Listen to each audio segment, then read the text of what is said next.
income gap is huge. It's growing. It's not a question you need to resolve.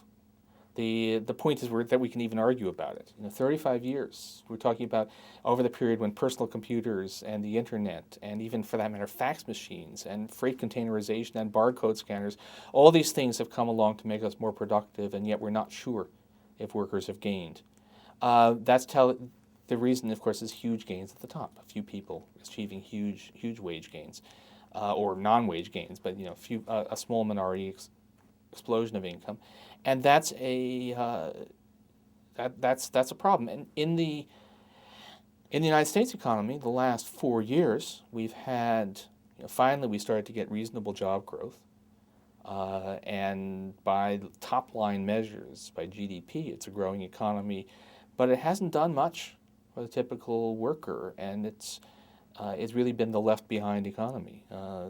Great growth in corporate profits, surge in compensation at the very highest levels, but very little for workers. There's always a kind of shuffling, although not as much as people think. That's I like to say Horatio Alger has moved to Europe. It's actually harder to make your way from a relatively poor background into the upper middle or above classes in the United States than it is in most European countries.